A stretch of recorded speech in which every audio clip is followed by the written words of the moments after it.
السلام علیکم ورحمۃ اللہ وبرکاتہ۔ پیارے بچوں، کیسے ہیں آپ؟ آج ہم پڑھیں گے روزہ رکھنے کی نیت اور روزہ افطار کرنے کی دعا۔ بسم اللہ الرحمن الرحیم۔ روزہ رکھنے کی نیت۔ وَبِصَوْمِ غَدٍ نَوَيْتُ مِنْ شَهْرِ رمضان۔ ترجمہ: اور میں نے ماہ رمضان کے کل کے روزے کی نیت کی۔ روزہ افطار کرنے کی دعا۔ اللہم انی لک صمت وبک آمنت وعلیک توکلت وعلی رزقک افطرت۔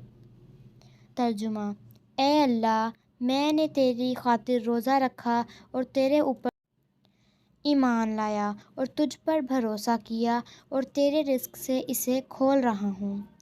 جی تو پیارے بچوں، بے شک آپ لوگ روزہ نہیں رکھتے، لیکن آپ لوگ سحری اور افطاری تو ضرور کرتے ہوں گے۔ تو آپ نے سحری کے وقت اور افطار کے وقت لازمی ان دعاؤں کو پڑھنا ہے۔ اللہ حافظ۔